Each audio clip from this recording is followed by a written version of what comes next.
দর্শক স্বাগত জানাচ্ছি একাত্তরের আড্ডায়। একাত্তর টেলিভিশন শুধু সাংবাদিকতা নয়, অর্থাৎ দায়সারা সাংবাদিকতা নয়, দায়িত্বশীল সাংবাদিকতাটাই করতে চেয়েছে একাত্তর টেলিভিশনের সংবাদকর্মীরা এবং আমরা। আর তাই দেশ, রাজনীতি, অর্থনীতি কিংবা খেলার মাঠ, একাত্তরের লেন্সে প্রতিটি ফ্রেমেই উঠে আসে গণমানুষের স্বার্থ। বিগত সময়ে দেশ জুড়ে আলোচিত তেমনই কিছু প্রতিবেদনের পেছনের গল্পগুলো শুনতে চাই আমরা, এবং সেই গল্প শুনতে একাত্তরের স্টুডিওতে আমন্ত্রণ জানিয়েছি একাত্তরের বিশেষ আয়োজনে রিপোর্টার্স আড্ডায় আমাদের একাত্তর টিভির এক ঝাঁক তরুণ প্রতিভাবান সাংবাদিকদের সাথে প্রতিষ্ঠা বার্ষিকীর এই জমকালো আড্ডায় আছি আমি শফিক আহমেদ। শুরুতেই আমাদের সাথে আমাদের সহকর্মী হিসেবে আছেন সবুজ মাহমুদ, আপনাকে স্বাগত। আশিক মাহমুদ, আপনাকেও স্বাগত জানাচ্ছি, এবং সুমন তানভীর। Thank you. মূলত আমরা জানি যে আপনারা তিনজনই অপরাধ বিষয়ক অনুসন্ধানমূলক বেশিরভাগ কাজ করে থাকেন। সম্প্রতি আপনাদের, বিশেষ করে আমরা যদি বলি গেল এক বছরে, এই 14 বছর পেরিয়ে একাত্তর টেলিভিশনের 15 বছরের যাত্রায় আমরা দেখেছি যে আপনাদের অনেকগুলো প্রতিবেদন বিশেষভাবে আলোচিত হয়েছে, দর্শক প্রিয়তা, এমনকি আপনাদের এই তিনজনেরই বেশ কিছু প্রতিবেদন প্রচারের পর সরকার বা কর্তৃপক্ষ এসবের বিরুদ্ধে ব্যবস্থাও নিয়েছে। সো আমরা যদি এই জায়গায় আলোচনাটা আসি, যে যেমন সবুজ মাহমুদের, আপনার জাতীয় হৃদরোগ ইনস্টিটিউটে আমরা হাসপাতালে যেটি আমরা দেখলাম যে দালাল চক্রের এক ভয়ঙ্কর প্রতারণা, সেই প্রতারণা আপনি রোগীকে ভুল তথ্য দিয়ে বেসরকারি হাসপাতালে নিয়ে যাওয়া, সেটি যেমন ছিল, অতিরিক্ত বিল আদায়ও একটি অন্য আর একটা বাণিজ্য ছিল। ক্যামেরা তাক করতে দৌড়ে পালায় দালাল, সেই ছবি কিন্তু ভাইরাল হয়। এবং তারপরে শুধু তাই নয়, আমরা এর বাইরেও বলতে পারি যে হাসপাতালের অনুসন্ধানে উঠে আসে আরও ভয়ঙ্কর নানা দিকের চিত্র। এই চিত্রগুলো যেমন একটা ঘটনা আমরা যদি বলি, খুবই ভয়ঙ্কর ঘটনা, যে লিফটম্যান তিনি রোগীর শরীরে ইঞ্জেকশন দিচ্ছেন। এরকম যখন সংবাদ একাত্তর টেলিভিশনে প্রচার হয়, তারপর নড়ে চড়ে বসে স্বাস্থ্য মন্ত্রণালয় তথা প্রশাসনের লোকজন। তো হাসপাতাল একটা রিপোর্ট করার পর সেটি যে প্রভাব তৈরি হয়, কিন্তু সেটিতে একটি হাসপাতালের আপনি করেছেন, এরপরে ওই হাসপাতালেরই বা এখন বর্তমান পরিস্থিতি কি, বা কোন প্রেক্ষাপটে আপনি কিভাবে খবরের সন্ধান পেলেন, এবং এই ঘটনাগুলো অনেকেরই জানা, কিন্তু ক্যামেরায় তুলে আনার এই বিষয়গুলো যদি আমাদেরকে শুরুতে একটু শেয়ার করেন আমাদের দর্শকদের উদ্দেশ্যে। ধন্যবাদ। আসলে আমি যখন এই হৃদরোগ ইনস্টিটিউটের এই দালাল চক্রের দৌরাত্ম নিয়ে তথ্যটা পাই, এবং তথ্যটা পাওয়ার পরে আমি আরও নিজে কিছু গোপনে যে এই অনুসন্ধানগুলো করে আসলে এই ধরনের তথ্যগুলো আসলে সঠিক কিনা, যখন আমি এটা নিচ্ছিলাম, ইন দ্য মিনটাইমে আমি একটা তথ্য পাই যে একজন রোগী মানিকগঞ্জ থেকে এসেছিল। সেই মানিকগঞ্জ থেকে আসা রোগীটা এই হৃদরোগ ইনস্টিটিউটে, মানে সেই রোগীটার অবস্থা আশঙ্কাজনক ছিল। আসার সাথে সাথে তারা প্রথমে জরুরি বিভাগে নিয়ে যায়, এবং জরুরি বিভাগ থেকে যখন প্রাথমিক চিকিৎসা দেওয়ার পর তাদেরকে বলা হয় যে এখানে আপনাকে পরবর্তী অন্য ডিপার্টমেন্টে পাঠানো হয়। ইন দ্য মিনটাইম যখন জরুরি বিভাগ থেকে অন্য ডিপার্টমেন্টে যাচ্ছিল, তখন সেখানকারই একজন ওয়ার্ড বয়, যে আসলে ওয়ার্ড বয় সে হিসাবে কাজ করে, কিন্তু সে আসলে ওইখানকার শ্রমিকদের নেতা হিসেবে দীর্ঘদিন সেখানে কাজ করছিল, এবং পরবর্তীতে সে আসলে মূলত কাজ করে দালাল হিসেবে বিভিন্ন বেসরকারি যে হাসপাতালগুলো আছে সেগুলোর সাথে তার কন্ট্যাক্ট করা থাকে, এবং সে সেখানে রুগী পাঠিয়ে তাদের কাছ থেকে একটা কমিশন বাণিজ্য পায়। তো সেই রুগীটাকেও সে নেয় এবং বলে যে আপনার এখানে কোনো চিকিৎসা হবে না, আপনার দরকার আইসিইউ, আপনি আমাদের একটা হাসপাতাল পরিচিত আছে, সেখানে গেলে আপনি ভালো চিকিৎসা পাবেন এবং আইসিইউ ব্যবস্থা হবে, এবং টাকা খুব কম লাগবে, এরকম প্রতিশ্রুতি দেওয়ার পরে যখন রুগী দেখে যেখানে তার আইসিইউর ব্যবস্থা নেই, তখন তারা সেই প্রলোভনে তারা পা দিয়ে তারা হচ্ছে যে সেই হসপিটালে যায়, এবং সেখানে যে তারা দেখতে পাচ্ছে তারা একটা প্রতারণার জালে পড়ে গেছে, একের পর এক বিল ধরাচ্ছে, এবং তারা আসলে আইসিইউর নামে যে নিয়ে গেছিলো সেখানে আসলে ওই ধরনের আইসিইউ সেবা পায়নি। এবং এই তথ্যগুলো পাওয়ার পরে রুগীটাকে আবার যখন হৃদরোগ হাসপাতালে নিয়ে আসে, তারা ওইখানে তাদের সাথে বনিবনা না হওয়ার কারণে, এবং তাদেরকে একটা বড় অঙ্কের টাকা সেখানে দেওয়া হয়, এবং টাকাটা ঠিকমতো না দেওয়ার কারণে রোগীর যে ছেলে তাকে মারধরও করা হয়। এবং পরে যে আমি যখন ওই লোকটাকে ধরি, মানে যে প্রশ্ন করি যে আপনি যে এই রোগীর সাথে এরকম করেছেন, তখন কিন্তু সে ওই ক্যামেরা দেখেই দৌড়ে পালায়। আসলে আমরা তাকে প্রশ্ন করতে গিয়েছিলাম, তাকে দৌড়ানো বা তাকে হয়রানি করা আমাদের উদ্দেশ্য ছিল না। আমরা জানি এবং আমাদের যারা জেলায় বা বিভাগে যারা কাজ করে আমাদের একাত্তর টেলিভিশনের প্রতিনিধিরা, তারা অনেকেই এইরকম ঘটনার সত্যতা পেয়েছে যে একটা দালাল চক্র তৈরি হয়েছে, যে রুগী ভাগিয়ে নিয়ে, অর্থাৎ সরকারি হাসপাতাল থেকে ভাগিয়ে নিয়ে বেসরকারি হাসপাতালে ভর্তির মাধ্যমে সেখানে কমিশন, তারা মোটা অঙ্কের কমিশন পাচ্ছেন। এটা সরকারি হাসপাতাল বেসরকারি হাসপাতাল দুজনেরই যোগ সাজস আছে। নিশ্চয়ই স্বাস্থ্য মন্ত্রণালয় এবং প্রশাসন এই বিষয়ে আপনার এই প্রতিবেদন এবং সারা দেশের খবর নিয়ে তারা যথাযথ ব্যবস্থা নিলেই কেবলমাত্র এই সংকটের সমাধান হতে পারে। আমরা আসবো আপনার কাছে, কিন্তু আরেকটা স্টোরি ছিল, মানে আরেকটা নিউজ, যে মাত্র 2 বছর 10 মাস বয়সে মুক্তিযুদ্ধে অংশ নেওয়ার দাবি, এই যে ভুয়া মুক্তিযুদ্ধের সনদ ব্যবহার করে সাব রেজিস্ট্রির চাকরি এবং সম্পদের পাহাড় গড়ে 1.5 শতাধিক ব্যক্তির সাথে প্রতারণার চিত্র নিয়ে অনুসন্ধানী প্রতিবেদন তৈরি করে টিম 71। সুমন তানভীর, আপনি তো এরকম মাদক সিন্ডিকেট এবং হাইওয়েতে বিশেষ করে যারা ট্রাক চালক বা লরি চালক বা বিভিন্ন ধরনের রেস্টুরেন্টে বসে তারা অবাধে মাদক বিক্রি করছে এবং রাজধানীর টার্মিনালগুলোতেও আপনি সেই চিত্র তুলে ধরেছেন, আলোচিত হয়েছিল। কিন্তু সেটি তো তখন আলোচিত হয়েছিল, তখন বেশ কিছু ব্যবস্থাও নেওয়া হয়েছিল। তারপরে কি পরবর্তী সময়ে ফলো আপগুলো করেছিলেন? আমি ফলো আপগুলোর আগে আপনাকে আসলে এই স্টোরির একটু পিছনের গ্রাউন্ডে আসলে বলা দরকার। আমরা সাধারণত অনুসন্ধানে যারা কাজ করি, শুধু আমাদের টেলিভিশন নয়, হয়তো অন্য টেলিভিশনেও যারা কাজ করে, আমরা দিন শেষে টেলিভিশনে 3 মিনিট 4 মিনিট কিংবা 5 মিনিটের একটা প্রতিবেদন দেখি, কিন্তু এই প্রতিবেদনের পেছনে কিন্তু অনেক বড় গল্প থাকে। আমি 71-এ এসেছি 5-এর পরে, এই স্টোরিটা নিয়ে আমি লেগেছিলাম 3 বছর হলো। এর আগে আমি যে স্টেশনে ছিলাম সেই স্টেশনকে আমি বলেছিলাম, আমি কোনো এক ড্রাইভারের কাছ থেকে জাস্ট ক্লুটা পেয়েছিলাম যে এরকম কাজ এই কুমিল্লা রোডে হয়। আমার সেই একটা জিনিস আসলে বলে রাখা ভালো, যে কোনো স্টেশন আসলে একটা বড় ব্যাপার একটা ক্রাইম রিপোর্টারের কিংবা যে কোনো রিপোর্টারের মেধা বিকাশের জন্য।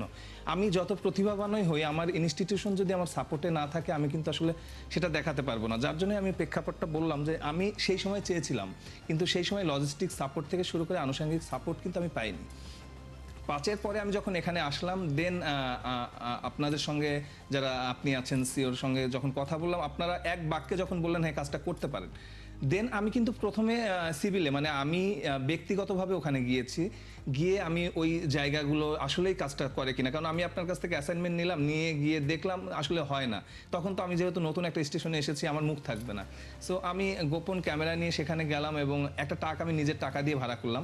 আমি জানি আমার স্টেশনের উপর ওই কনফিডেন্টটা ছিল যে আমি যদি আসলে পাই জিনিসগুলো, দেন আমার স্টেশন আমাকে সাপোর্ট দেবে। কিন্তু এইখানে কিন্তু সবচেয়ে বড় রিস্ক, তখন আমি একদম সিভিল, আমার উপর যদি কোনো অ্যাটাক হয়, কারণ আমি তো ফুটেজ নিচ্ছি, সেটা যদি ওরা কোনোভাবে ধরতে পারে তাহলে কিন্তু আমাকে ছাড়বে না। আর আমার স্টেশন এখন ওই জায়গার থেকে আমি আপনাকে এবং আর একজন যিনি আমাদের তত্ত্বাবধান করেন তাকে শুধু আমি টাচ দিয়ে গিয়েছি যে কোনো বিপদে পড়লে আমাকে সাপোর্ট দিবেন। এবং আপনাকে বলে রাখতে চাই যে আমার যে প্রতিনিধি ছিল তাকেও আমি জানাইনি, কারণ আমার কাছে মনে হয়েছে যে এই কুমিল্লা রোডে এই কাজগুলো চলে, এটা আসলে আমি প্রথম জানছি বিষয়টা এমন হন না। এটা ওইখানকার যারা প্রতিনিধি আছে তাদের অবশ্যই মানে সবারই জানার কথা, যে যদি আমি এটা জানাই যে যদি লিক হয়ে যায় তখন আসলে কি হবে। তো সেই জায়গা থেকে আমি আসলে গেলাম, গিয়ে আসলে যা যা শুনেছিলাম তার সব কিছুই আমি ওপেনে পেয়েছি, যেগুলো আসলে প্রতিবেদনে কিন্তু ওই সময় এসেছে। এবং দেন আমি যখন আমরা আরেকটি প্রতিবেদন যেটি বিশেষভাবে আলোচিত হয়েছিল, যে বিদ্যুৎ বিক্রি নিয়েও আলোচিত বেশ কিছু প্রতিবেদন আপনার ছিল, এবং রাজধানীর বস্তিগুলোতে যে দুর্ঘটনার অন্যতম কারণ অবৈধ গ্যাস সংযোগ এবং বিদ্যুৎ সংযোগ। কিন্তু সেটি তো আমরা সংবাদ করি, সংবাদের পর আমরা দেখি যে সেখানে বেশ কিছু লাইন বিচ্ছিন্ন করা হয়, কিন্তু পরে আবার স্বাভাবিক হয়। এই বিষয়গুলোর করতে গিয়ে আপনি কোনো বিপদের মধ্যে পড়েছিলেন কিনা, এমনকি তার পরবর্তী সময় এই ঘটনাগুলোর এখন কি পরিস্থিতি? কারণ একদিন একটা রিপোর্ট করার মধ্য দিয়েই কিন্তু কাজ শেষ হয় না। আমরা দায়বদ্ধ সাংবাদিকতা করতে চাই।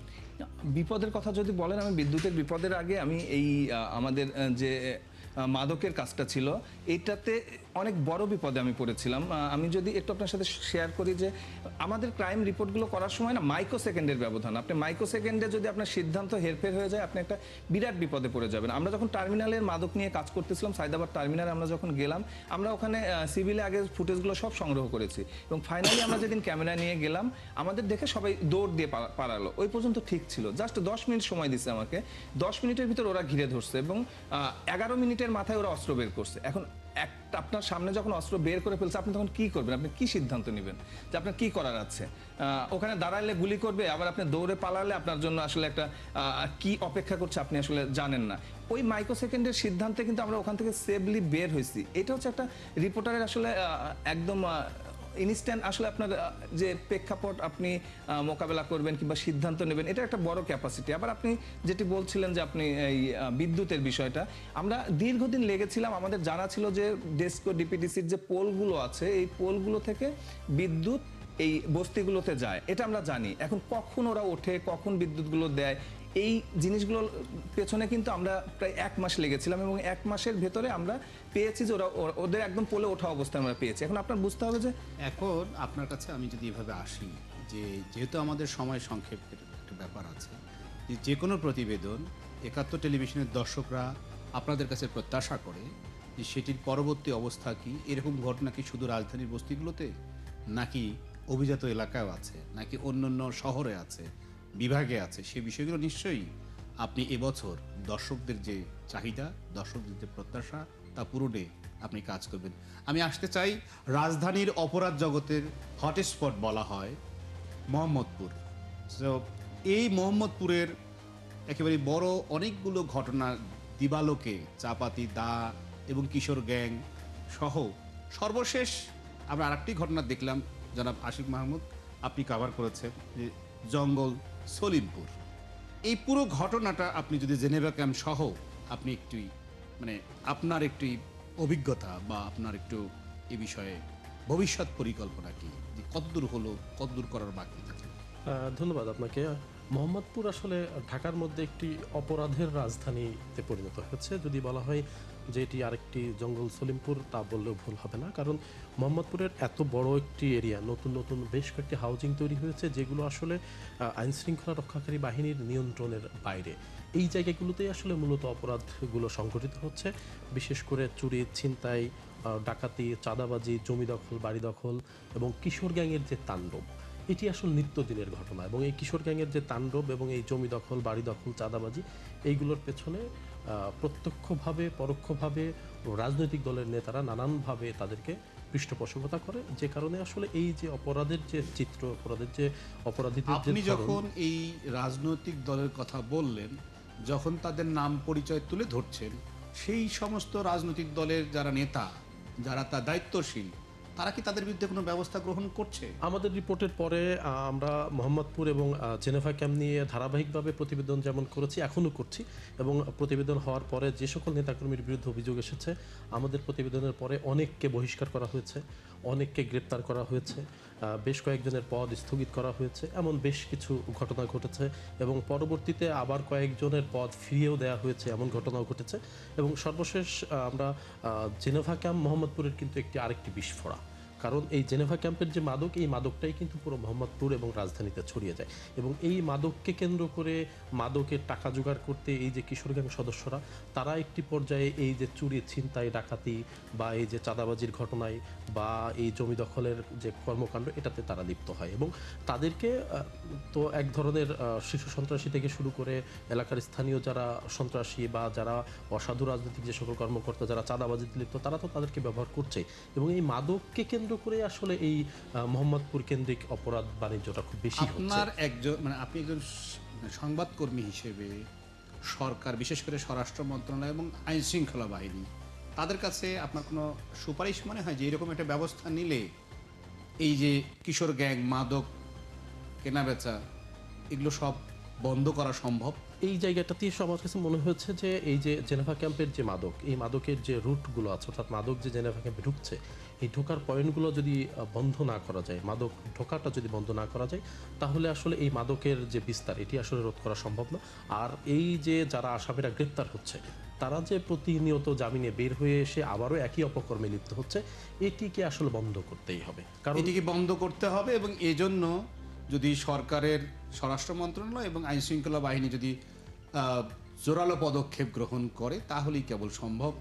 আশিক মাহমুদ, আপনাকে বিশেষভাবে ধন্যবাদ। সবুজ মাহমুদ, আপনাকেও ধন্যবাদ। এবং সুমন তানভীর, আপনাদের কাছে দর্শকদের প্রত্যাশা, 71 টেলিভিশন কর্তৃপক্ষের প্রত্যাশা, আগামী দিনে আপনারা আরও অনুসন্ধানী এই ধরনের প্রতিবেদন তৈরি এবং প্রচার করবেন এবং যার থেকে সরকার ব্যবস্থা নেবে এবং দর্শকরাও জানতে পারবে যে একাত্তর টেলিভিশন শুধু দায়সারা সাংবাদিকতা নয়, দায়িত্বশীল সাংবাদিকতার জন্যই একাত্তর টেলিভিশন তার সংবাদের শীর্ষে থাকবে। আপনাদের এই আড্ডায় যোগ দেওয়ার জন্য ধন্যবাদ। এবং এই পর্যায়ে আমাদের সাথে যুক্ত হচ্ছেন আমাদের সহকর্মী মোহন ইসলাম, রাশেদ আনিস এবং আমাদের ফারজানা আক্তার। আপনাদের তিনজনকেই স্বাগত জানাচ্ছি একাত্তরের প্রতিষ্ঠা বার্ষিকী উপলক্ষে আমাদের বিশেষ আয়োজন রিপোর্টার্স আড্ডায়। এই আপনাদের তিনজনকে আমন্ত্রণ জানানোর জন্য আপনাদের বিশেষ কিছু কাজ আছে। সেই কাজ বলতে রিপোর্ট, যে রিপোর্ট গণমানুষের মধ্যে নানা ধরনের প্রভাব পড়েছে, সেই প্রভাব নিয়ে আমরা কথা বলবো, তার পরবর্তী অবস্থা নিয়ে কথা বলবো। আমরা শুরুতেই যদি আসি যে গেল 12 ফেব্রুয়ারি ত্রয়োদশ নির্বাচন উপলক্ষে নির্বাচনের যখন প্রচারণা শুরু হয়, সে সময় আপনি নির্বাচনী প্রচারণায় কাভার করার জন্য আপনি ঠাকুরগাঁতে ছিলেন।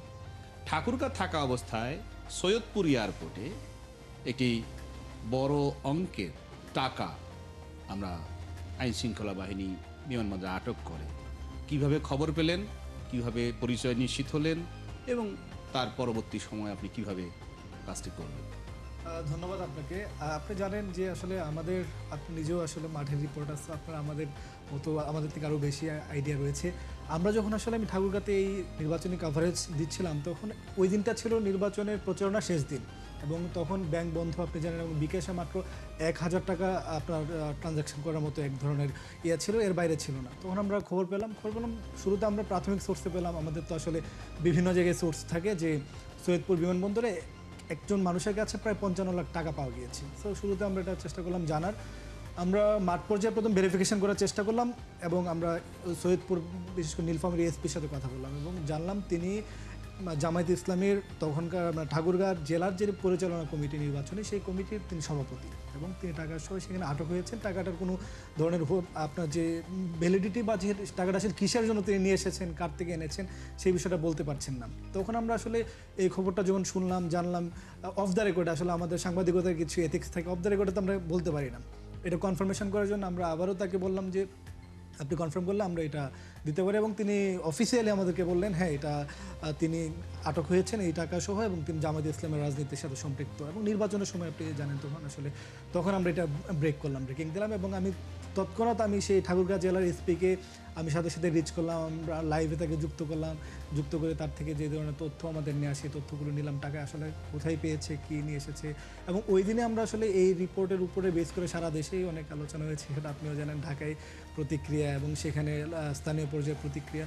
ফলে যেটা হয়েছে যে এই রিপোর্ট নিয়ে এক ধরনের সংক্ষুব্ধতা ছিল, এক ধরনের মানুষের মধ্যে আগ্রহ ছিল, সব মিলিয়ে আসলে যে আমাদের সোর্সেস এবং আমাদের ভেরিফিকেশনের মাধ্যমে আমি শেষ পর্যন্ত, অর্থাৎ আমরা বলতে পারি যে নির্বাচনী ব্যয়ের যে সীমাবদ্ধতা আছে, সীমা আছে, সেই সীমা অতিক্রম করে যে কেউ জাতীয় নির্বাচনে হোক অথবা স্থানীয় নির্বাচন যেটি সামনে হওয়ার কথা, সেখানে যেন কোনো ধরনের না হয় সেই বিষয়টা ব্যাপার।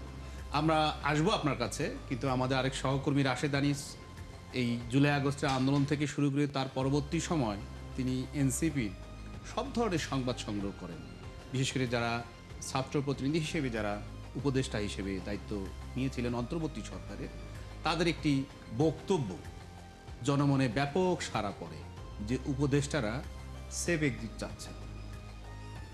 কেন সেফ এক্সিট? আমার স্পষ্ট মনে আছে। এবার শুরুতে যদি বলি যে আপনার কাছে আমি ফার্স্টে কিন্তু একটা টিকাট দিয়েছিলাম নির্বাচনের ঠিক 1 মাস আগে, এবং তখন কিন্তু অন্যান্য টেলিভিশন বা অন্যান্য গণমাধ্যমে কেউ কিন্তু আসলে বিশ্বাসই করতে পারছিলেন না যে এই ধরনের একটি বক্তব্য এসেছে, এবং আপনাকেও আসলে একাধিকবার ফোন দেওয়া হয়েছে।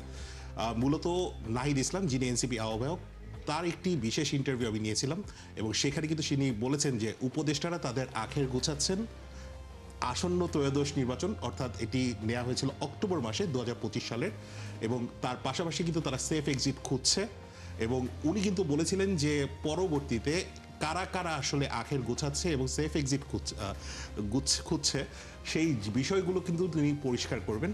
এবং 71 টেলিভিশনকেই শুধুমাত্র সেই ইন্টারভিউটি দেওয়া হয় এবং তার পরবর্তী কিন্তু অন্যান্য অসংখ্য গণমাধ্যম যারা রয়েছেন প্রথম সারির, তারা কিন্তু 71 টেলিভিশনের বরাতেই সেই নিউজটি ছাপেন এবং এটি নিয়ে কিন্তু পরবর্তীতে উপদেষ্টাদেরকে নানাবিধ প্রশ্ন করা হয়। আমরা কিন্তু দেখেছি যে সেই সময় যারা উপদেষ্টা ছিলেন সৈয়দ রিজওয়ানা হাসান থেকে শুরু করে অনেককেই কিন্তু প্রশ্ন করা হয়েছিল, কারণ নাহিদ ইসলাম কিন্তু নিজেও সাবেক উপদেষ্টা। আরেকটি বিষয় বলে রাখি, শুধু যে সেটি তা নয়, আপনি বললেন যে জুলাই পদযাত্রা আমরা কভার করেছি। ৭১ টেলিভিশন শুরু থেকে শেষ পর্যন্ত কিন্তু এনসিপির যে জুলাই পদযাত্রা রয়েছে, গোপালগঞ্জের ঘটনা থেকে শুরু করে সব কিছু কিন্তু কভার করেছে। এবং তার পাশাপাশি আরেকটি বিষয় জানাতে চাই যে আপনার নিশ্চয়ই খেয়াল আছে যে যখন আসলে বিএনপি তাদের প্রার্থী তালিকা প্রকাশ করে, সেই রাতে এনসিপি থেকে কিন্তু কোনো ঘোষণা আসেনি। ৭১ টেলিভিশন ব্রেকিং করে চালাচ্ছিল যে নাহিদ ইসলাম ঢাকা ১১ আসনে নির্বাচন করবেন, আসিফ মাহমুদ যারা যারা ছিলেন, সার্জিস আলম পঞ্চগড় ১ আসন থেকে নির্বাচন করবেন, এরকম কিন্তু ১০-১১টি নাম ছিল এবং সেটিও কিন্তু ব্যাপক আলোচিত হয়েছিল। কোথা এই থেকে আসলে আলোচিত খবর সবার আগে, সব খবর সবার আগে, সব তথ্য ৭১ টেলিভিশনে যে প্রচার করার দায়িত্বশীল সাংবাদিকতা, অর্থাৎ আমরা দায়সারা সাংবাদিকতা না, দায়িত্বশীল সাংবাদিকতা, যেটির সত্যতা আছে, সেই সত্যকে নিয়ে আমরা সামনের দিকে এগিয়ে যেতে চাই। আমি এই পর্যায়ে আসতে চাই, আমাদের নির্বাচন কমিশন একটি বিশাল কর্মযজ্ঞের স্বাধীন একটি নির্বাচন কমিশন আছে, কিন্তু আমি নির্বাচন কমিশনে আপনি যেমন সাংবাদিকতা করেন, একই সাথে জনদুর্ভোগ নিয়েও কাজ করেন এবং সংবাদ পরিবেশন অর্থাৎ সংবাদ উপস্থাপনাও করেন। আমি আপনার কাছে যেটি জানতে চাই, যেটি আপনার মাঠের কাজ, যে ২০২৪ সালের ৭ জানুয়ারি একটি নির্বাচন হয়েছিল, যে নির্বাচন প্রশ্নবিদ্ধ নির্বাচন বলা হয়, সাংবাদিক হিসেবে আপনি সেটিও কভার করেছেন। আবার ২০২৬ সালের ১২ই ফেব্রুয়ারি আরেকটি নির্বাচন হয়েছে। এই দুই নির্বাচনের মধ্যে আপনি সংবাদকর্মী হিসেবে কোনটা, বা আপনাদের আরও যারা সহকর্মী তারা কোনটাতে আসলে সাংবাদিকতা করতে পেরেছে? ২০২৪ সালের যে জাতীয় নির্বাচন, তার পাশাপাশি এবার ২০২৬-এর নির্বাচন আমি কাভার করেছি এবং পাশাপাশি বেশ কিছু স্থানীয় সরকার নির্বাচনও কাভার করেছি। এবং আপনি যে প্রশ্নটি করলেন যে আসলে আমরা সাংবাদিকতা কোথায় করতে পেরেছি, এর একটাই উত্তর যে আমরা ২০২৬ সালের নির্বাচনে আসলে সাংবাদিকতা করতে পেরেছি। কারণ ২০২৪ সালের নির্বাচনে আমি অভিজ্ঞতা যদি বলি, সেখানে আমরা দেখা যেত সকাল থেকে নির্বাচন কমিশনে থাকতাম, আমরা কিছুক্ষণ পরপরই এক একটা নিউজ দিতাম, কিন্তু সেখানে যেটি হতো যে কিছুক্ষণ পরপরই গোয়েন্দা সংস্থার লোক এসে আমাদেরকে প্রশ্ন করতো বা বলা হতো যে আমাদেরকে নজরদারির মধ্যে রাখা হচ্ছে, আমরা চাইলেই কোনো কিছু বলতে পারতাম না, বা অফিসে কোনো একটা নিউজ দিলেও সেটা হয়তো ফিল্টার করে তারপর দেওয়া হতো, বা আমরা যে তথ্যটা দিচ্ছি পুরোটি কিন্তু আমাদের যে নিউজ চ্যানেল তারা দেখাতে পারতো না। কিন্তু ২০২৬-এ এসে যেটি হয়েছে, আমরা সঠিকভাবে সাংবাদিকতা করতে পেরেছি। আমরা যখন যেই খবর পেয়েছি আমরা সাথে সাথে কোনো দ্বিধাদ্বন্দ্ব ছাড়া কিন্তু আমরা সম্প্রচার করতে পেরেছি এবং সেক্ষেত্রে আমাদের কোনো বাধার সম্মুখীন হতে হয়নি, কোনো গোয়েন্দা সংস্থা থেকে আমাদেরকে কোনো প্রশ্ন করা হয়নি। সেক্ষেত্রে বলবো যে ২০২৬ সালে আমরা নির্বাচনটা খুব ভালো মতো কাভার করতে পেরেছি। আপনাদের দুইজনের অভিজ্ঞতা কি, মাঠে সাংবাদিকতা করতে গিয়ে উপরের চাপ, নানান সংস্থার ফোন, ক্ষমতাসীনদের হুমকি, এরকম কোনো কিছু আপনারা কখনো? আমার একটা ভালো অভিজ্ঞতা আছে। আমি ২০২৪-এর যে আমিরামি নির্বাচন, সেটা কাভার করেছিলাম ময়মনসিংহে। তখন আমি অন্য একটি টেলিভিশনে, আপনি জানেন। তো সেই নির্বাচনে আমি একটি আসনে কেন্দ্রে গেলাম, সেখানে দেখলাম যে বিশাল লম্বা লাইন, এবং সেখানে হচ্ছে আপনার বিদেশি পর্যবেক্ষকরা যে বিভিন্ন আপনার আফ্রিকা থেকে, এবং তারা পর্যবেক্ষণ করছিল। এই লাইনের যারা আছে তাদেরকে আমরা দেখছি যে ওই ভদ্রলোকরা যারা যখন চলে গেল, পর্যবেক্ষকদের সাথে সাথে লাইনও গায়েব। আমি মানে তৎক্ষণাৎ সেটা আমি ভিডিও করি, মানে আমাদের যেভাবে রিপোর্ট করতে আমরা সেভাবে করলাম। সেটা আমাদের টেলিভিশনে আমি চালাতে পারিনি তখন আমি অনেক অনুরোধ করে সেটা অনলাইনে চালিয়েছিলাম। তারপরে সেটার ভবিষ্যৎ জানি, কিন্তু অনলাইনে তখন একটা খুব ভালো ক্লিক করেছিল। এটা আমার ২৪ সালের একটা নির্বাচন অভিজ্ঞতা, তখন পর্যবেক্ষক দেখে লাইন আছে, তখন লাইন নেই। আর ২৬-এর নির্বাচনে আমি ঠাকুরগাঁতে কাভার করলাম। যে উৎসব, মানে মানুষ যারা ভোটাররা আসলে তারা লাইন ধরে ভোট দিচ্ছেন এবং তারা ভোট দিয়ে তাদের কালি দেখাচ্ছেন, এবং যারা আপনার অবজারভার আছে তারা যখন যাচ্ছে তখন যে লাইন সেই লাইনে থাকছে, ভোট দিচ্ছেন। এবং তাদের সাথে কথা বলছিলাম, তারা বলছিলেন যে এত বছর পর, মানে আপনার ২০১৪ সালে ভোট তারা দিতে পারেনি, ১৪ থেকে আপনি একদম ২৬ পর ৩টি নির্বাচন ভোট দিতে পারেনি। ফলে যেটা হলো যে তারা স্বাধীনভাবে ভোট দিয়েছে, এবং সেই খবরটাও আমরা কিন্তু ৭১ টিভি তথা গণমাধ্যমের মাধ্যমে আমরা প্রকাশ করলাম। আমাদের উপর বা ভেতর বা কোনো ধরনের চাপ বা প্রেশার কোনো আমরা আসলে আমি আপনার কাছে আসতেছি খুব সংক্ষেপে, যে আপনি তো ৭১ টেলিভিশনে একেবারে শুরু থেকে ১৪ বছর পার করে আপনি ১৫ বছরে আসলেন প্রতিষ্ঠানের সাথে। আপনারও ৭১ টেলিভিশনের বয়স ১৫ বছর। ১৫ বছরের মধ্যে আমরা যদি ধরি যে জুলাই আগস্টের পরের আপনি সাংবাদিকতা করতে গিয়ে মালিক পক্ষ বলেন, রাজনৈতিক পক্ষ বলেন, সরকার পক্ষ বলেন, কোনো সংস্থা কর্তৃক কোনো চাপ বা কোনো ধরনের প্রেশার কখনো কি আপনার কাছে অনুভূত হয়েছে? কখনোই অনুভূত হয়নি। আমি তাহলে 5 আগস্টের- কখনোই যেহেতু অনুভূত হয়নি, আমরা কিন্তু একাত্তর টেলিভিশন আমরা সকল চাপ এবং কোনো ধরনের চাপ দেওয়া হবে না, কোনো ধরনের বাধা দেওয়া হবে না, এই মর্মে কিন্তু সরকার আমাদেরকে কিন্তু দায়িত্বশীল সাংবাদিক করার, ছোট করে একটা সাংবাদিকতা বিষয় একটু করার জানাতে চাই। এক ধরনের তাদের ইচ্ছা আছে। এবং আমরা দেখছি যে সরকার প্রধান থেকে শুরু করে সরকারের মন্ত্রীরা তারা চাচ্ছেন যে আমরা দায়িত্বশীল সাংবাদিকতা করি, সঠিক তথ্য দিয়ে সরকারের সমালোচনা করি, ঘটনার অন্তরালে কি আছে সেটি আমরা তুলে ধরি এবং বিশ্লেষণ করি। এভাবেই আপনাদের এই তিনজনের আগামী দিনের, আগামী বছরের পথ চলায় সেই বিষয়গুলো যেন সামনে আসে, সেটি আজকের এই প্রতিষ্ঠা বার্ষিকীতে দর্শকদের প্রত্যাশা। নিশ্চয়ই আপনার দর্শকদের প্রত্যাশা পূরণে আগামী 1 বছর আমরা সেই কাজটা কতটুকু করতে পারি, দর্শকের চাহিদা কতটুকু আমরা পূরণ করতে পারি, সেটি আমাদের জন্য সবার জন্যই চ্যালেঞ্জ। সেই চ্যালেঞ্জে আমরা নিশ্চয়ই আমরা একসাথে ঐক্যবদ্ধভাবে সঠিক তথ্য দিয়ে সব টেলিভিশনের আগে একাত্তর টেলিভিশনকে আমরা এগিয়ে রাখবো, সেই প্রত্যয় জানিয়ে আপনাদের তিনজনকে আজকে এ পর্বে আমরা ধন্যবাদ দিয়ে এই পর্যায়ে আমাদের সাথে যুক্ত হয়েছেন আমাদের সহকর্মী হিমেল মাহবুব, রুহুল আমিন রিপন এবং মোহাম্মদ হোসেন। আপনাদের তিনজনকে স্বাগত জানাচ্ছি। আজকে আমাদের প্রতিষ্ঠা বার্ষিকীর দিন, অর্থাৎ 14 বছর পেরিয়ে আমরা 15 বছর পদার্পণ করলাম, কিন্তু এই 1 বছরে আপনাদের তিনজনের বেশ কিছু প্রতিবেদন দর্শকদের মধ্যে যেমন প্রভাব পড়েছে, সরকার সেই বিষয়ে বেশ কিছু ব্যবস্থাও গ্রহণ করেছে। কিন্তু আমরা যদি এভাবে আসি যে বাংলাদেশের জনবহুল একটি রাষ্ট্র, সেই রাষ্ট্রের মানুষের সুস্বাস্থ্য বা স্বাস্থ্যসেবা বা চিকিৎসা, এইসব বিষয় নিয়ে আপনি হিমেল মাহবুব আপনি কাজ করছেন গেল প্রায় 1 দশকের বেশি সময় ধরে। আপনার সর্বশেষ যে 10 পর্বের প্রতিবেদন একাত্তর টেলিভিশন প্রচার হয়েছে, এই প্রচারিত রিপোর্টের যেমন বাক্সবন্দি কোটি টাকার যন্ত্রপাতি, যেমন হাসপাতাল নিজেই অসুস্থ, কি বলবেন? এই প্রতিবেদন প্রচারের পরে কোনো ব্যবস্থা নেওয়া হয়েছে? যদি নেওয়া হয়ে থাকে তা সংক্ষেপে বলবেন, এবং সারা দেশের চিত্রটা কেমন? ধন্যবাদ শফিক ভাই আপনাকে। আসলে প্রতিবেদন প্রচারের সাথে সাথে অনেকগুলোতে ব্যবস্থা নেওয়া হয়েছে।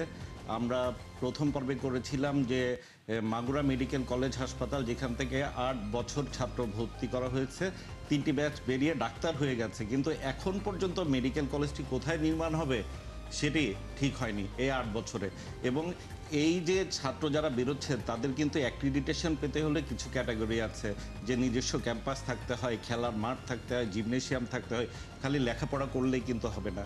তেমনি স্বাস্থ্য ব্যবস্থার যে কথাটি জিজ্ঞেস করেছেন, যে এই 10 পর্বের নিউজে এবং এর আগের নিউজগুলোতেও আমি বিভিন্ন মেডিকেল কলেজ হাসপাতাল এবং জেনারেল হাসপাতালে দেখেছি, সেখানে যেই বিষয়টি সব থেকে বেশি আমাদের দেশে হয় সেটি হলো যন্ত্রপাতি কেনাকাটা এবং অবকাঠামো নির্মাণের দিকে সবসময় সরকারের ঝোঁক বেশি থাকে। যেমন 19 কোটি টাকা দামের একটি ক্যান্সারের রেডিওথেরাপির মেশিন খুলনায় 14 বছর ধরে বাক্সবন্দি হয়ে আছে। 62টা বাক্সের মধ্যে যন্ত্রের পার্টসগুলো রয়েছে, এর মধ্যে 23টি বাক্স কিন্তু বিভিন্ন সময় নিয়ে আসা হয়েছে। ওখানে কেউ কিন্তু জানে না বাক্সের মধ্যে আসলে যন্ত্র আছে না কি আছে, এবং একটি যন্ত্রের লাইফ টাইম ধরা হয় সর্বোচ্চ 10 বছর। এটা 14 বছর পড়ে আছে। একইভাবে আপনার ফরিদপুর মেডিকেলে 11 বছর ধরে ক্যান্সারের যন্ত্রপাতি বাক্সবন্দি আছে, এবং এই যন্ত্রটা রাখার জন্য আরেকটা ভবন করতে হয়েছে। মানে একেতে যন্ত্রটা অপচয় হচ্ছে 19 কোটি টাকা দামের, তারপরে আবার ওটা কোথায় রাখবে সেটি নিয়েও তারা হিমশিম খাচ্ছে। আমার কাছে মনে হচ্ছে যে আমাদের আসলে যেটি প্রয়োজন সেটি হলো দক্ষ জনবল তৈরি। এটি কোনো সরকারই কিন্তু এই বিষয়ে গুরুত্ব দেয়নি, কিন্তু গুরুত্ব দিয়েছি কেনাকাটা এবং অবকাঠামো নির্মাণের প্রতি তারা সবসময় গুরুত্ব দিয়েছে।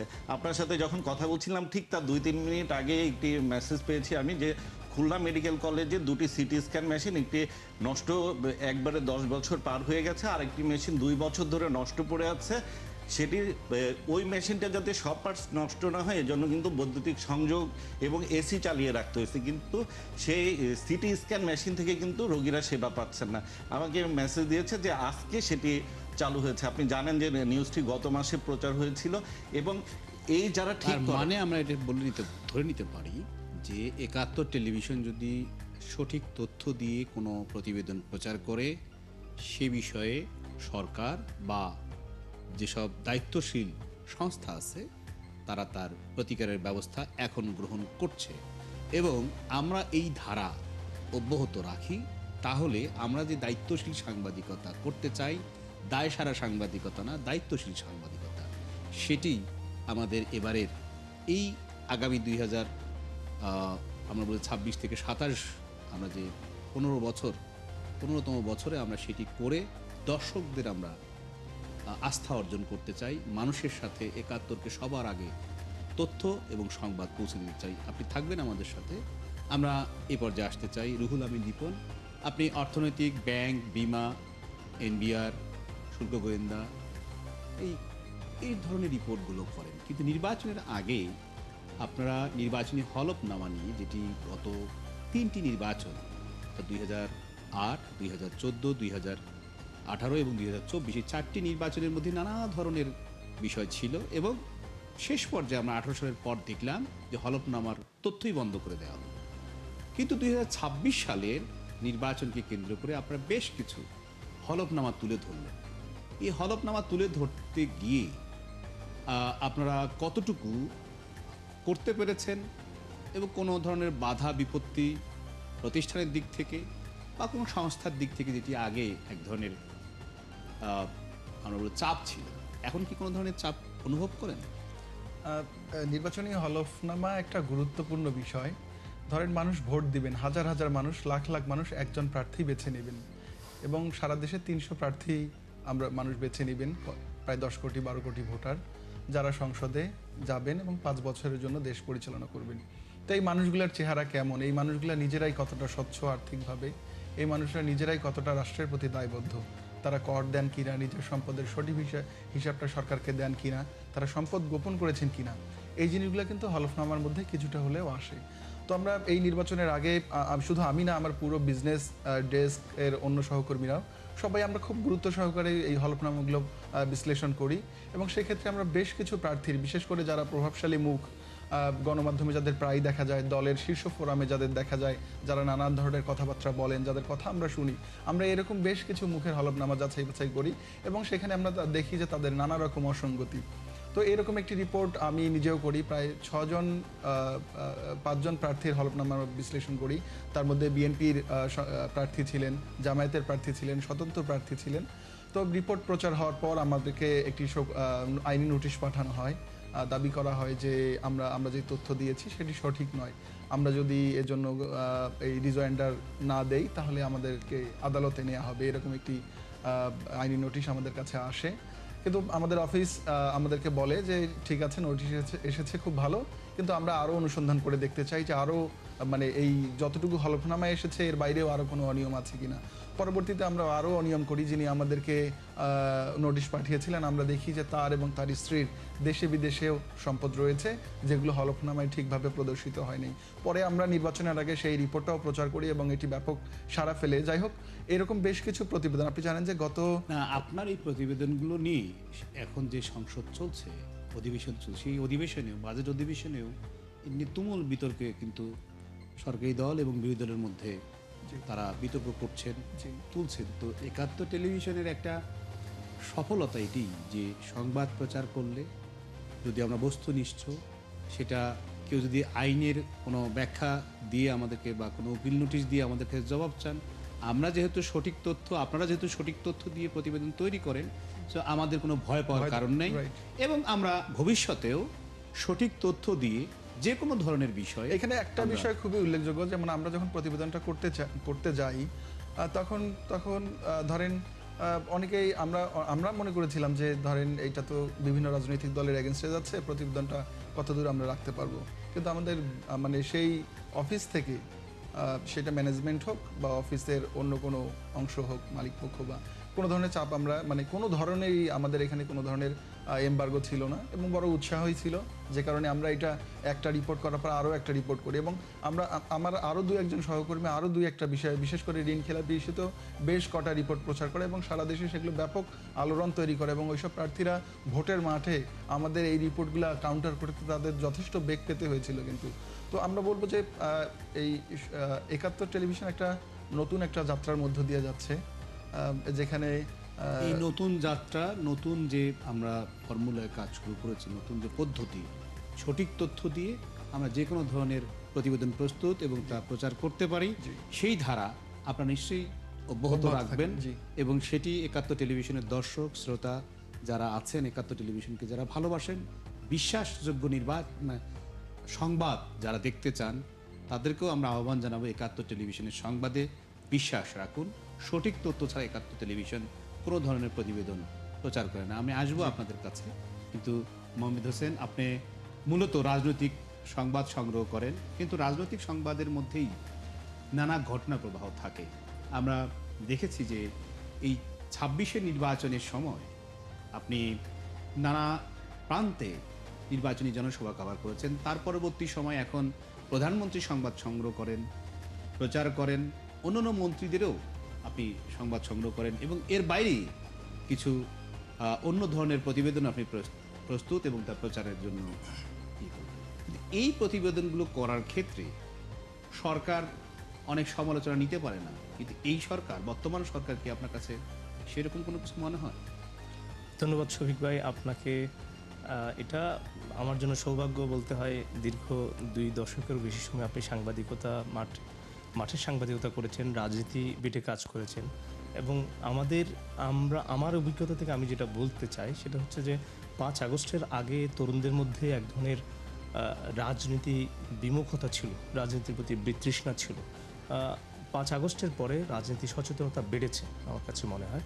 তো সেই জায়গা থেকে সবাই কথা বলছে, তরুণরা কথা বলছে এবং আমি যদি বলি যারা সরকারে আছে, বিএনপি একটা তরুণ এবং প্রবীণদের সমন্বয়ে এই দলটি বলা যায় যে তারা তাদের মন্ত্রিসভা এবং তাদের যে এমপি নমিনেশন দেওয়া হয়েছে সব জায়গায় তারুণ্যকে কিছুটা প্রাধান্য দিয়ে প্রবীণদের সাথে নিয়ে আসলে দলটাকে গোছানো হয়েছে। সেই জায়গা থেকে প্রবীণদের মধ্যেও তরুণদের কথা এবং 5 আগস্ট পরবর্তী যে জন আকাঙ্ক্ষা, মানুষের একটা সংস্কারের প্রতি যে মানুষের আগ্রহ, সেই জায়গা থেকে কিন্তু বিএনপির মধ্যে আগের যে মানসিকতা ছিল কিংবা আমরা যে বিএনপি আওয়ামী লীগকে এক করে দেখার একটা প্রবণতা ছিল, সেই জায়গা থেকে বিএনপি একেবারে ভিন্ন জায়গায় বলা যায় যে বিএনপি নেতারা আগের থেকে অনেক বেশি সমালোচনা নেন এবং আমরাও আমাদের জায়গা থেকে কোনো পরামর্শ দেয়া থাকলে সেটা কিন্তু তারা স্বাচ্ছন্দ্যে নিচ্ছেন। আপনি জানেন যে আপনার পরামর্শ আপনি আপনার প্রতিবেদনের মাধ্যমেই সেটি যেমন সংকট তুলে ধরছেন, একই সাথে সমাধানের পথও বলছেন। আসবো আপনার কাছে, আমি আরেকবার আসতে চাই রুহুল আমিন নিপন আপনার কাছে। খুব সংক্ষেপে আপনি যদি বলেন যে ব্যাংকিং খাত, এটি প্রায় ধসে পড়া ব্যাংকিং খাত বলা হয়, শেয়ার মার্কেট ধসে পড়া বলা হয় এবং নানান ক্ষেত্রেই একটা মহাসংকট। এই সংকটের তুলে ধরা, সেই ক্ষেত্রে কোনো চাপ বা কোনো ধরনের দর্শক কিন্তু জানতে চায় যে কি পরিমাণ সম্পদ পাচার হয়ে গেছে দেশের বাইরে। দেখুন, গত 1.5 দশকে, বিশেষ করে গত 1.5 দশকে বাংলাদেশের সবচেয়ে বেশি ক্ষতি গণতন্ত্রের হয়েছে একদিকে, যেমন আরেকদিকে ক্ষতিটা আর্থিকভাবে হয়েছে, বিশেষ করে ফাইন্যান্সিয়াল সেক্টর এবং ব্যাংকিং সেক্টরটা। স্পেশালি ব্যাংকিং সেক্টরটাকে থেকে টাকা লুট করা হয়েছে। যেমন আহসান এস মনসুর বলতেন, সাবেক গভর্নর, নতুন যিনি গভর্নর দায়িত্ব নিয়েছেন তিনিও সবশেষ বাজেট সংবাদ সম্মেলনে বলেছেন যে টাকা চুরি হয়েছে একটা বড় অংশই। তো এইখানে যে চুরি বা একটা ডাকাতি বা লুট হয়েছে এটা স্পষ্ট।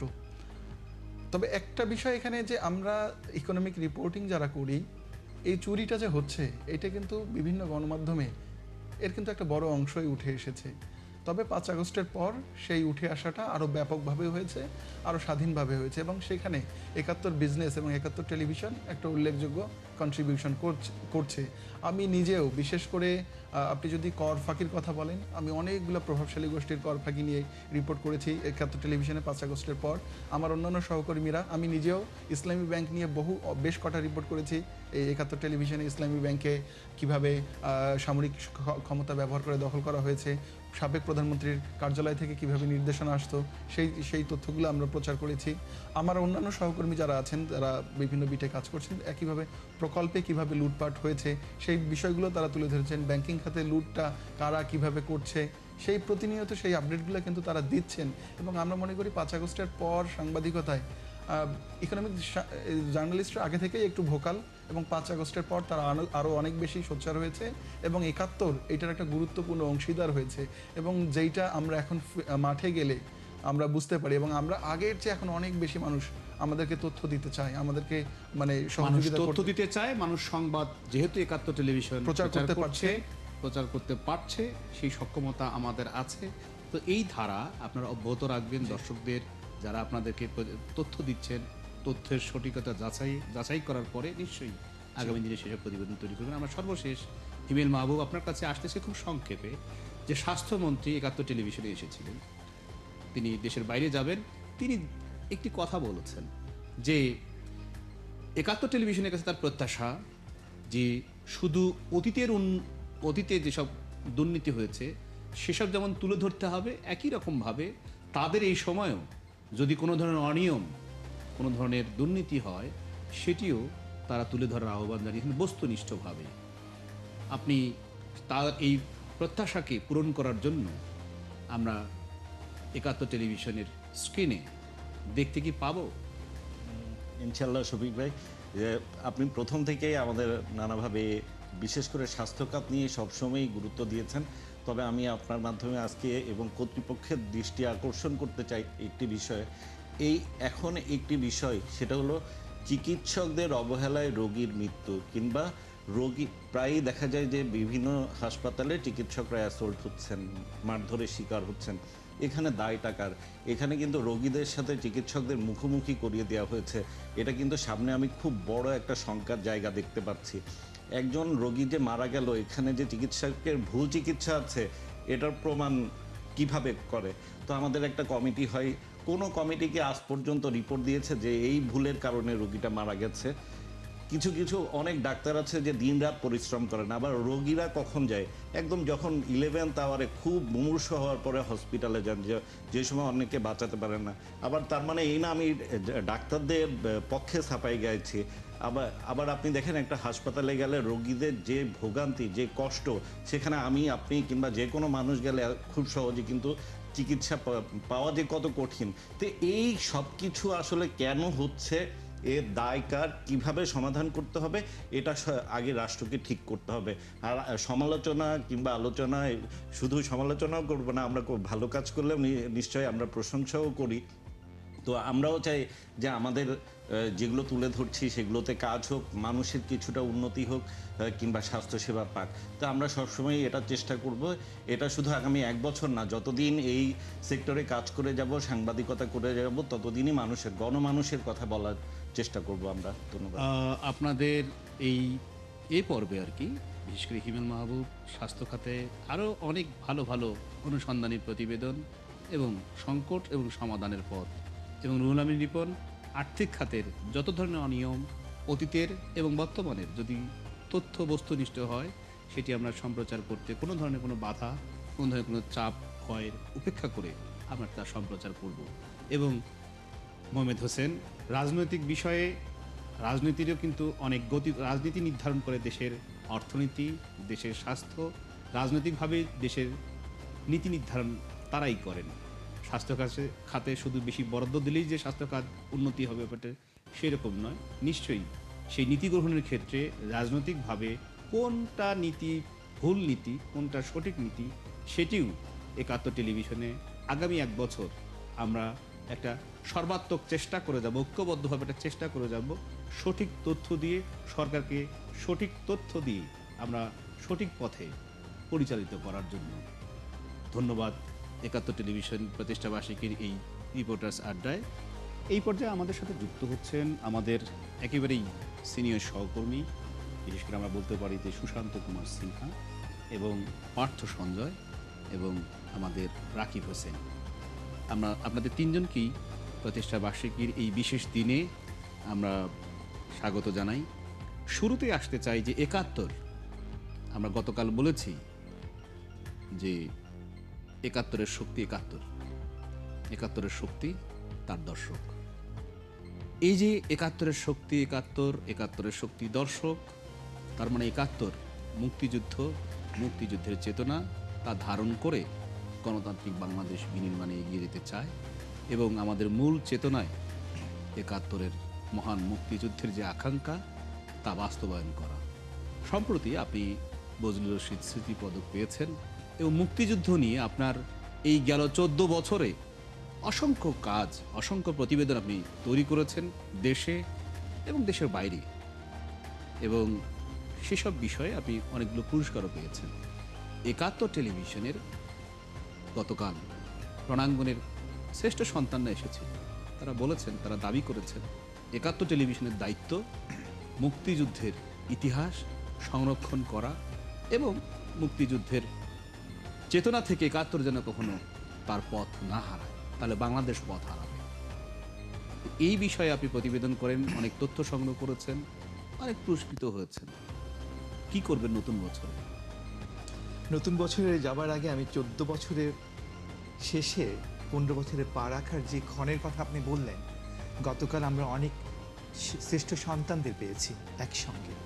তার মধ্যে একজন বীর প্রতীক কথা বলেছেন, আপনি তার সাক্ষাৎকার নিয়েছেন এবং তিনি বলছিলেন যে, তিনি আক্ষেপ করে বলছিলেন মুক্তিযুদ্ধের অনেক স্মৃতি সংরক্ষিত হয়নি, অবহেলিত হয়েছে মুক্তিযোদ্ধারা। তার এই আক্ষেপের মধ্য দিয়ে তো আসলে উত্তরটা তৈরি হয়ে যায়। কিন্তু তিনি যেটি বলছিলেন যে একাত্তর যেন দায়িত্বটা পালন করে, আর সে দায়িত্ব পালন করতে গিয়ে আমরা ছুটি। আপনি বলছিলেন আমি গেল 14 বছর ধরে একাত্তরে আছি, তারও আগে আমি আরো 2টা টেলিভিশনে ছিলাম। আমি প্রতিবেদক হবার শুরু থেকে মুক্তিযুদ্ধকে আমি আমার রিপোর্টিংয়ে ঠাঁই দিয়েছি। এটি আমার আবেগের জায়গা, পেশাদারিত্বের তো জায়গা আছে, কিন্তু সেই জায়গাটি কাজ করতে গিয়ে এবার বজলুর রহমান স্মৃতি পদক পেয়েছি। বজলুর রহমান স্বনামধন্য সাংবাদিক, তার নামে প্রবর্তিত মুক্তিযুদ্ধ জাদুঘরের এই পুরস্কার। এই পুরস্কারটি গেল বছর আপনিও পেয়েছেন, তার আগের বছর আপনিও পেয়েছেন। হ্যাঁ, আমি পেয়েছি 2022-এ। কিন্তু আপনি কখন পেয়েছেন একটু মনে করি, যখন আসলে মুক্তিযুদ্ধ এই শব্দটি গণমাধ্যমের তারা তাদের সংবাদে প্রচার করতে দ্বিধাদ্বন্দ্ব ছিল, সাহস করছিল না। সেই সময় ডিসেম্বর মাসে যখন বাংলাদেশে যদি 35টি টিভি চ্যানেল ধরি, সেই টিভি চ্যানেল কোনোটিতে ডিসেম্বর মাসে বিজয়ের মাসে 71টি নেই। সেই সময় আপনি একটি ধারাবাহিক করেছিলেন 15 পর্বে সম্ভবত, সে ধারাবাহিকে মুক্তিযুদ্ধ এসেছিল। তো 71 এই মুক্তিযুদ্ধকে ধারণ করে বরাবরই, এবং আপনি পুরস্কার জিতেছেন, সেটি স্বীকৃতি। কিন্তু নিশ্চয় আপনি স্বীকৃতির জন্য কাজ করেননি। আমি এবার পুরস্কার পেয়েছি, দ্বিতীয়বার পুরস্কার, এর আগেও করেছি। আমার তো মনে হয়েছে যে এর আগে অনেক কাজ করেছে যেগুলো হয়তো স্বীকৃতি পাওয়ার এর চেয়ে বেশি যোগ্য ছিল, কিন্তু সেগুলো স্বীকৃতি পায়নি। কিন্তু সেই জন্য তো আমি থেমে থাকিনি, অর্থাৎ আমার পথ চলাটা অবিরাম। 71 যেমন অপ্রতিরোধ্য, 71 এবার থিম, দমে না থামে না। তো আমি মনে করি যে আমার যে আবেগ, আমার যে পেশাদারিত্ব, সেটি দমবেও না, থামবেও না, এবং আমরা যে বীর প্রতীকের আক্ষেপের জায়গা, সেটি আসলে স্পর্শ করতে চাই। ধন্যবাদ আপনাকে। আমরা আসতে চাই আমাদের সুশান্ত কুমার সিনহা। আপনি দীর্ঘদিন ধরে ইকোনমিক্স, অর্থনীতি, ব্যাংক, বিমা এই খাতে অসংখ্য আপনার রিপোর্ট আছে এবং সরকারের অনেক প্রভাবশালীদের বিরুদ্ধেও আপনি প্রতিবেদন তৈরি করেছেন, প্রচার করেছেন, এবং আরেকটি বড় জায়গায় আপনি কাজ করেন, সেটি হচ্ছে তামাক বিরোধী যে তামাক বিরোধী যে ক্যাম্পেইন, সেটি। কিন্তু আমরা সম্প্রতি আপনি একটি পুরস্কার পেয়েছেন, পানির জন্য লড়ছে আর পাঙ্গাসিয়ার মানুষ।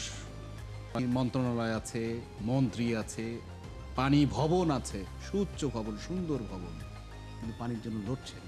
কিভাবে খবর পেলেন, কিভাবে কাভার করলেন, এবং কাভার করার পরে এটা অনেকের চাপ থাকে, আপনি কি কোনো চাপ বা কোনো ধরনের সংবাদ প্রচারের ক্ষেত্রে 71 টেলিভিশনে কোনো ধরনের বাধা বিপত্তি প্রতিষ্ঠান থেকে অথবা প্রতিষ্ঠানের বাইরে কোনো সংস্থা বা সরকার বা কর্তৃপক্ষ থেকে পেয়েছে?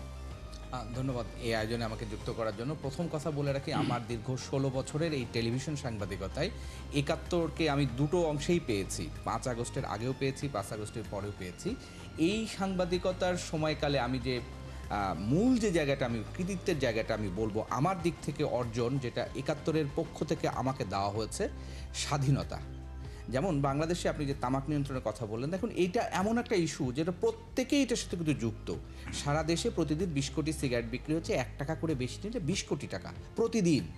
এখন প্রতি মাসে কত, 600 কোটি টাকা, বছরে কত, প্রায় 7,000 কোটি টাকা। তাহলে 7,000 কোটি টাকা বাংলাদেশের সমস্ত টেলিভিশন কেন, সমস্ত এনজিওগুলোরও কিন্তু এত বাজেট নয়। তাহলে এই টাকাটা নিয়ে যাচ্ছে জনগণের পকেট থেকে, যেটা ট্যাক্স দিচ্ছে না, জনগণ দিচ্ছেন, আপনি দিচ্ছেন, অন্য ক্রেতা দিচ্ছে, আরেকজন দোকানি সে কিন্তু বাড়তি নিচ্ছে।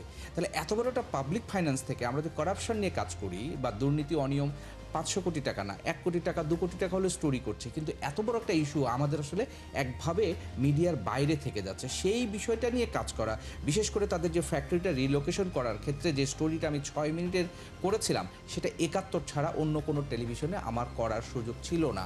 সেই জায়গা থেকে আমি শুধু না, এই আন্দোলনের সাথে, কারণ এটা জনস্বাস্থ্য, আপনিও চান যে আপনার ছেলেটা সুস্থ হয়ে বাঁচুক, প্রত্যেকেই চায় যে তার ছেলে মেয়েটা সুস্থ হয়ে বাঁচুক, কিন্তু সুস্থভাবে বাঁচার জন্য যে জনস্বাস্থ্য রক্ষার জন্য যে কাজ করা, সেটা হয় না। এই জনস্বাস্থ্যের সাথে একটা বিষয় সম্পর্কিত খাবার পানি।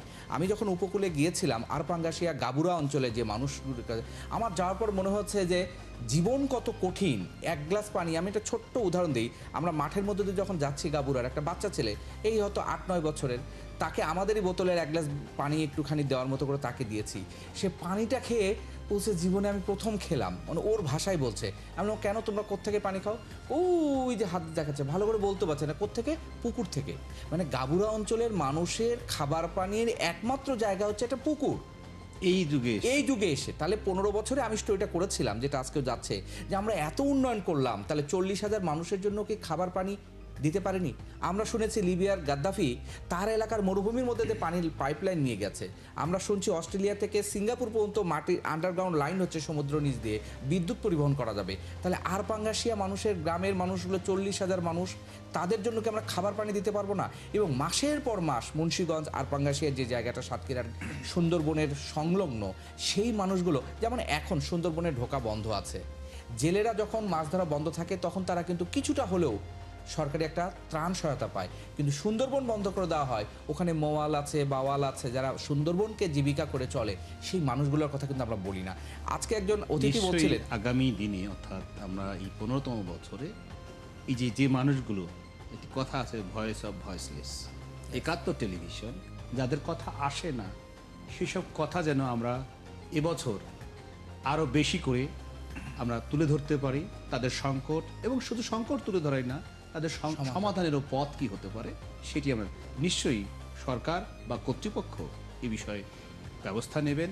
এবং পানি যিনি মন্ত্রণালয় মন্ত্রী আছে, তিনি আজকে আমাদের 71 টেলিভিশনে এসেছিলেন, প্রতিমন্ত্রী এসেছিলেন, তারা কথা দিয়েছেন 71 টেলিভিশনে কোনো প্রতিবেদন প্রচার করলে সে বিষয়ে তারা ব্যবস্থা গ্রহণ করবে।